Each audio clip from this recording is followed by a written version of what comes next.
औज़ुबिल्लाहिमिनश्शैतानिर्रजीम बिस्मिल्लाहिर्रहमानिर्रहीम अस्सलामु अलैकुम व रहमतुल्लाहि व बरकातुहू। जी मेरे काबिल एहतराम प्यारे भाइयों, राजपूत झुरमट के चमकते दमकते सितारों गुलदस्ता फूल, आज माशाल्लाह जी हम अपने बुजुर्ग भाई Rana Tanveer Ahmad, chief media coordinator Rajput supreme council international Karachi से और सीनियर साथी भी हैं हमारे, कराची से तशरीफ लाए हुए हैं लाहौर। और माशाल्लाह राजपूत बरादरी के लिए इनकी जो एक्टिविटीज़ हैं वो बहुत ही नुमाया तौर पे हैं। माशाल्लाह बहुत ज़बरदस्त कराची में इन्होंने काम किया और यहाँ भी पूरे पाकिस्तान में ज़ाहिर है, जहाँ भी अभी ये पिछले दिनों 14 नवंबर को एक कन्वेंशन था राजपूतों की तरफ से, उसमें माशाल्लाह ये इनको शील्ड भी दी गई और बाबा राजपूत का इनको खिताब भी दिया गया। मैं आज इनके पास आया हूँ और इनसे रिक्वेस्ट करता हूँ बैरिया टाउन में। और राना तनवीर भाई बहुत शुक्रिया, अस्सलाम वालेकुम, कैसे हैं आप? ठीक हैं, खैरियत से हैं? अल्लाह पाक आपको खुशो खुरम रखे। हमारे भाइयों के साथ आज आप डायरेक्ट उसमें वो हैं, इनसे कुछ कहिएगा। राजपूत झुरमट के तमाम काबिल एहतराम मेंबरान सब के सब मेरे भाई हैं। जो छोटे हैं जाहिर है वो बच्चे ही होंगे मेरे। मैंने अपनी ज़िंदगी राजपूतों की वेलफेयर के लिए मुकम्मल वक्फ की हुई है। मेरा कलम, मेरी सलाहियत, जो भी कुछ है तमाम का तमाम राजपूतों के लिए वक्फ है। तो अब मैं क्योंकि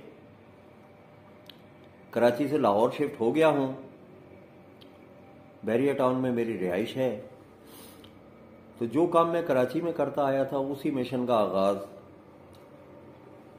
शहर लाहौर बल्कि पंजाब में आगाज़ करने जा रहा हूँ, जिसमें आपकी दुआ मुझे कदम कदम पर दरकार होगी। एक तो मेरे भाइयों, हम बहुत शानदार कौम हैं, लेकिन हमारे अंदर सिर्फ कमी एक ही है, राब्ते का फुकदान।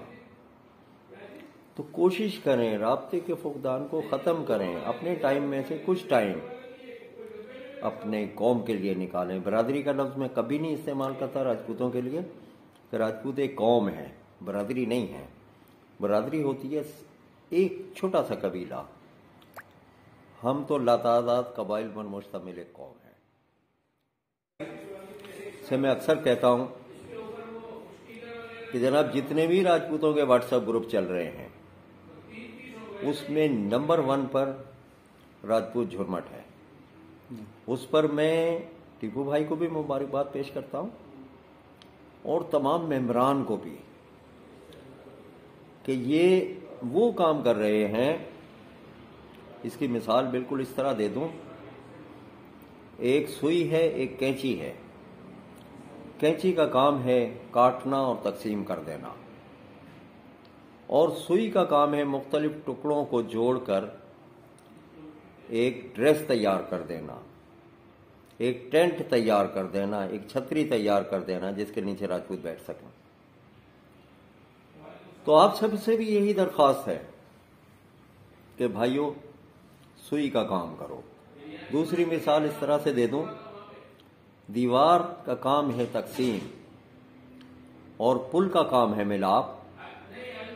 तो आप पुल का किरदार अदा करें, कभी दीवार का ना करें, और एक दूसरे की, छोटे बड़े की दिल से इज्जत करें, दिल से इज्जत करें। और एक जो खराबी है, बड़ा साफ सा इंसान हूं, उसको मैं ज़रूर आपके सामने ला रहा हूं कि हम लोग गैर मौजूदगी में एक दूसरे के वजूद को बर्दाश्त नहीं करते, बल्कि उन्हें कहते यार ये तो बेकार आदमी है। हमें इस रिवायत को भी तोड़ना होगा। अगर वो बेकार है तो फिर भी हमारे सर का ताज है, क्योंकि वो राजपूत है। तो उसे कभी भी आप बेकार ना कहें, वो हमारा फैमिली मेंबर है। तो एजुकेशन पर जिस अंदाज से मेरा काम कराची में था, इंशाल्लाह आप सब भाइयों के ताउन से लाहौर से इसका मैं आगाज करने जा रहा हूं। और ये टीपू भाई जो हैं, और चंद नाम हैं जिनको मैं अभी ओपन नहीं कर रहा क्योंकि ये तो इत्तेफाक से पास बैठे हैं, इसलिए कहना ही पड़ रहा है, क्योंकि राजपूत तालीम के हवाले से बहुत पीछे है। मेरी आपसे दरख्वास्त है कि अपने बच्चों को फन्नी तालीम की तरफ लेके चलें, क्योंकि फन्नी तालीम में जो तरक्की के चांसेस हैं वो बीए और एमबीए करने से नहीं बनेगी बात। बीए एमबीए करे हुए तो लाखों स्टूडेंट हर साल निकल रहे हैं, लेकिन जॉब नहीं है। इंडस्ट्रियल कंट्री है हमारा, सनती शहर है, सनती मुल्क है, तो उसमें तो अब बहुत चांस है।